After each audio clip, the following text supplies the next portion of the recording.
It's summer, or at least the start of the summer, and for me that means a lot more time with this Switch. I usually bring it with me as I tend to travel more, vacations and all that, you know. So I wanted to look at a few gems that are perfect to play on the Switch and that you hopefully haven't played or heard of. There are a few games on the list that are exclusive to the Switch, the rest you can find on Steam as well. These are in no particular order, so let's get to it. First up is Golf Story. It might seem like just a little small golf game, but oh man, is this a charming game with a lot of character and a ton of content in it. The writing is funny, and the game story is overall okay, with a lot of quirky characters. It is a golf game, so you will do a lot of golfing, but I would say you do almost as many side activities as well. Frisbee golf, mini golf, tee off in some weird location, play and throw different things. Almost all of the side activities are related to golf in some way, and they are a lot of fun. The game takes place over 8 courses, where you obviously play golf, but you can also do a lot of other things, like tee up anywhere you want, and there are a few secrets to find here and there. It's interesting playing a pixelated golf game.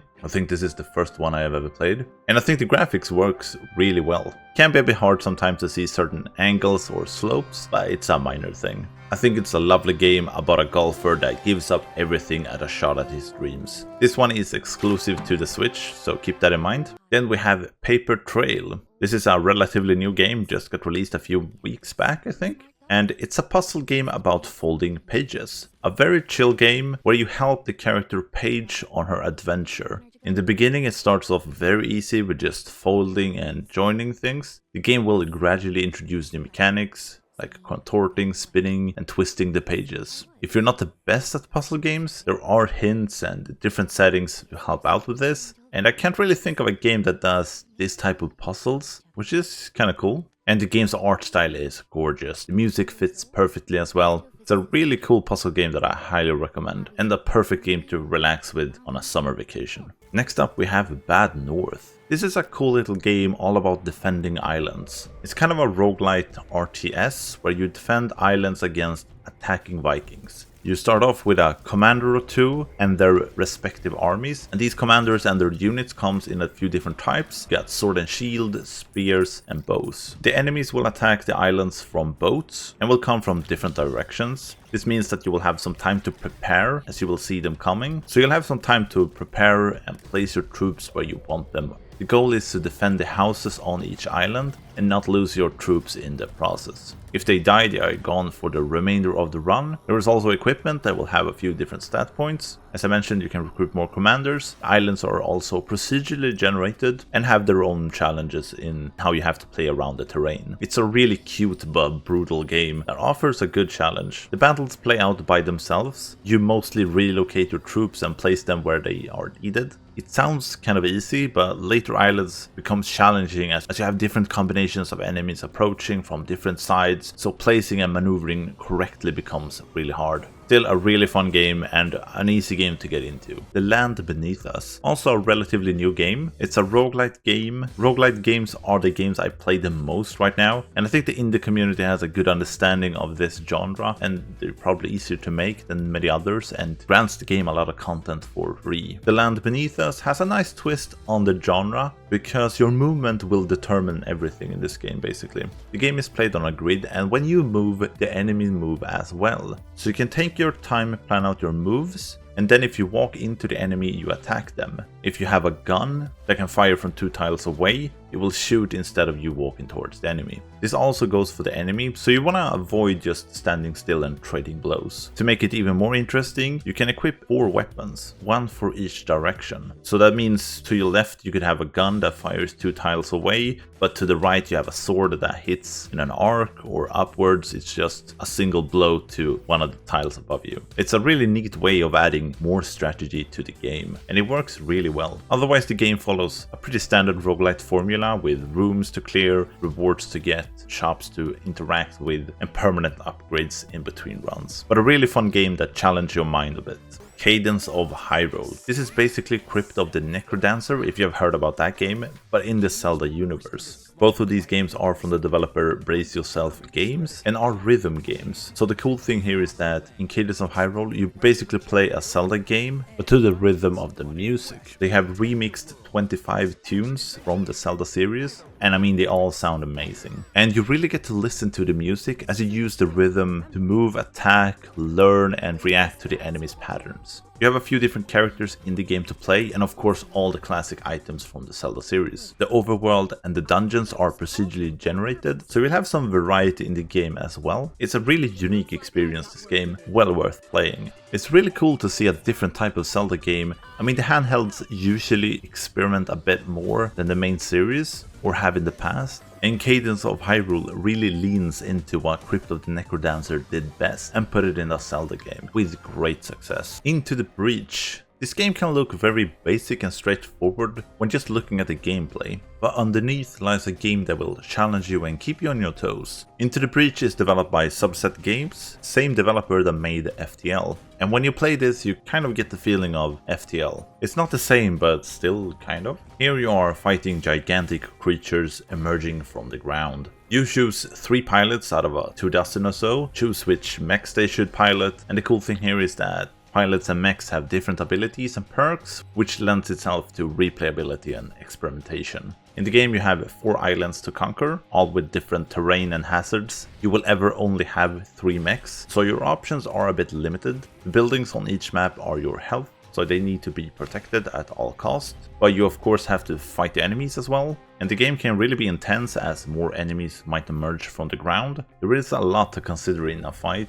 If you should go for a kill, stop new enemies from emerging, sacrifice one of your mechs for a building in order to win. It plays almost like a puzzle game. It's a great game that got me hooked immediately when I started playing it. I am dead. I mean, this game surprised me. I was really hesitant to this game in the beginning, but wow, it's a wonderful game. It's very clever. And it might not be for everyone, it's not your typical game. As the game's title, you are dead, or the character you are playing is dead. However, there is an afterlife, and here you are reunited with the ghost of your dog. The plot of the game revolves around Morris's home island, which have a volcano on it and that is about to erupt. To prevent this, you need to find lost and scattered ghosts in order to find a new guardian spirit to prevent this disaster. The gameplay is all about looking inside of things and people. Looking into a person's head reveals their mind and their memories. Looking inside a clock reveals its inner workings, and you might find hidden clues. It's insane how much detail they have put into every item in the game and your ability to go through them. It's very cool. The game is structured around other dead people and uncovering items. Find 5 of their items and you can summon them.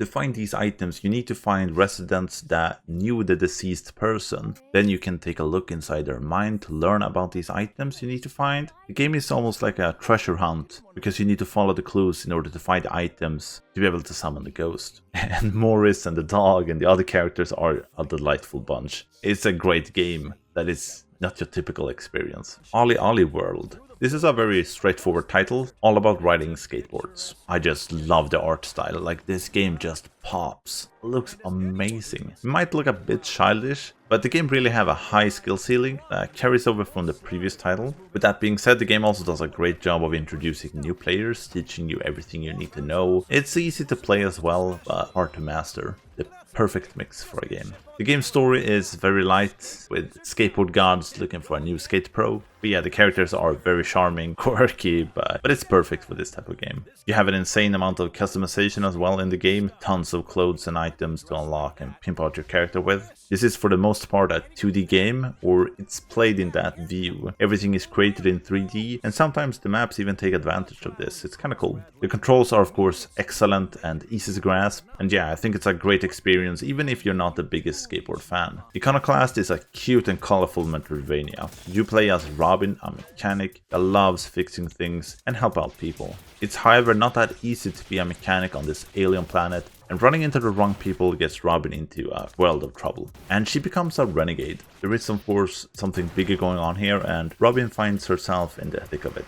The story in the game is actually pretty good, and you of course pick up some interesting allies on your journey that will help Robin out. Iconoclast is probably just as much a puzzle game as it is a Metroidvania, and on top of that you have a bunch of interesting boss fights as well. It's a nice mix. Robin, of course, uses her wrench for almost anything. You, of course, fight with it, solve puzzles, traverse, repair. There isn't anything she can't do with it. It's an all-in-one tool to get you through the entire game. It's a great experience, not the hardest game, but well worth checking out. Kentucky Route Zero. This is an experience more than a game, I would say. At its core, it's a point-and-click adventure, but you don't have much of items or anything else. The game is instead focused around dialogue and your choices within them. I think this game will be either you love it or you will get bored with it. It's more of like a book or a movie, and you're just along for the ride to some extent. You still make all the options when it comes to the dialogue, but there aren't any wrong options really. The game just continues with the options you have made. Whether they are small or big, it's very interesting. As you play, more characters get introduced and grants different options in conversations as their personalities are very different.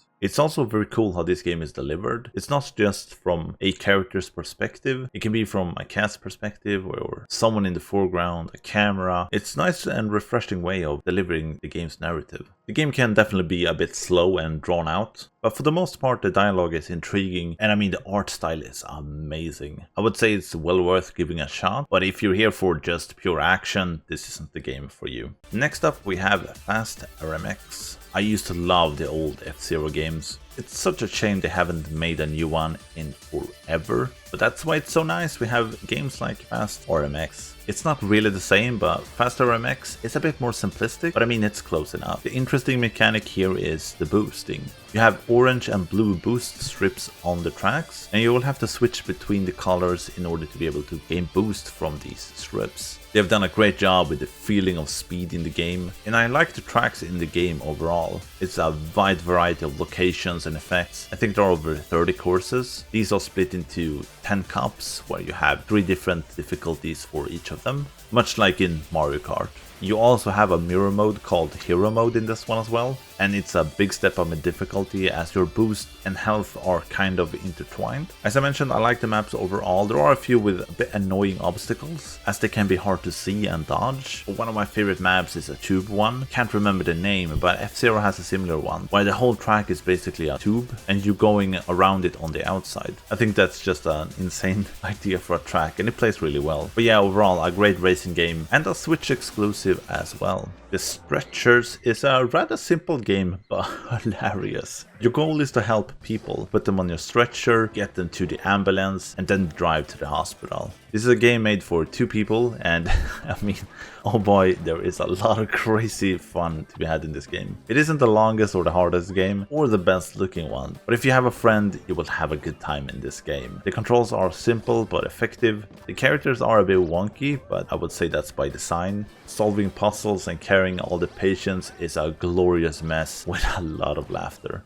Driving the ambulance also requires teamwork, as one drives and the other one activates the boosters. There is of course a bunch of small side activities and challenges to tackle. You can play this game in single player, but I wouldn't recommend it at all. This should be played with a friend. This one is also a Switch exclusive game. In Potion Craft Alchemy Simulator, you are doing exactly what the name suggests, crafting potions as an alchemist. It's a cool little game where you basically can create whatever you want and then sell it. The game is a bit restrictive in the beginning, but you need to learn the basics and start to grow some ingredients, and then it will open up to you and give you a lot of freedom. Crafting potions require ingredients, and you can grow them in the garden. Each ingredient will of course have different effects on your potion. There are simple recipes, for example healing potions, but when you start to explore and add new ingredients, it starts becoming interesting and kind of a exploration game. You have this map when crafting potions, and each ingredient travels on the map differently. Getting to a different place on the map will unlock new things and add new effects. Once unlocked, it's easier to get back to it and adding them to your next creation. The game also revolves around the customers, as you have to judge their character and create what they need